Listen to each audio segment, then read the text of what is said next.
हमारे आरबीआई की जो मॉनेटरी पॉलिसी कमेटी है उनके भी मिनट्स जारी हुए हैं जी। और यूजुअली तो गवर्नर साहब आते हैं, Q&A सेशन होता है, तो सारी डिटेल्स तभी मिल जाती हैं, बट इस बार मिनट्स में कुछ इंटरेस्टिंग निकल कर आए। हमारी एमपीसी में भी अब डिवीजन हो गया है कि कुछ लोग पक्ष में रेट्स बढ़ाने के और कुछ लोग कह रहे हैं, इनफैक्ट वर्मा साहब जो एक मेंबर है उन्होंने कहा भी है कि अगर आप रेट्स ऐसे ही बढ़ाते रहे तो देखिए हमारी ग्रोथ पर भी असर आ रहा है। वर्मा साहब वैसे भी आमतौर पर इसके लिए जाने माने जाते हैं कि वो बहुत ज्यादा एग्रेसिव रेट बढ़ाने के पक्ष में नहीं और ग्रोथ फोकस ज्यादा मानते हैं उन्हें। जाहिर सी बात है कि जब गवर्नर साहब अपनी मॉनेटरी पॉलिसी रखते हैं तो उन्हें 50 चीजें ध्यान में रखनी होती है, सबकी राय लेकर फिर फाइनल एक डिसीजन पर पहुंचना होता है।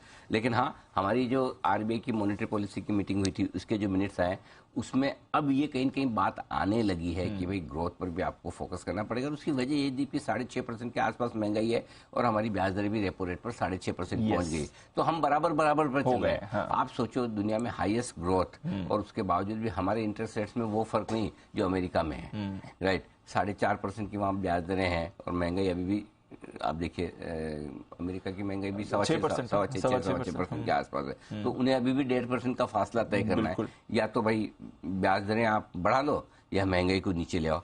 हमने ये दोनों ही काम करके बैलेंस लिया है। ये तो इस बार अपनी थोड़ी बढ़कर आ गई, नहीं तो हम तो कंफर्टेबल पोजीशन में भी थे।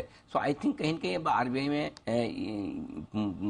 कमेटी में ये बात भी हो रही है कि थोड़ा सा ग्रोथ पर फोकस करने की जरूरत है। इससे ये है कि अगर दुनिया भर में ब्याज दरें ना बढ़ें और वो बढ़ने का खतरा ना हो तो हमारे आरबीआई को अब ज्यादा बहुत एग्रेसिवली बढ़ाने की जरूरत नहीं पड़ेगी। इससे ये आप कंफर्ट ले सकते हैं। लेकिन प्रॉब्लम ये है कि दुनिया में नहीं बढ़ेगी क्या? सो अभी तक अमेरिका से कोई ऐसे संकेत आपको नहीं मिल रहे कि अमेरिका वाले नहीं बढ़ाएंगे। बिल्कुल, उनको 2 हाइक तो करने यानी 0.5% की जगह तो आराम से हो सकता है 0.25% की भी हो जाए। सो रिस्क हमारे यहाँ भी है, एक हाइक की रिस्क तो है ही। लेकिन ठीक है, अब एक लेवल के बाद ब्याज दरें बढ़ाने पर जो असर ग्रोथ पर आता है उसकी चिंता होना एक अच्छी बात है।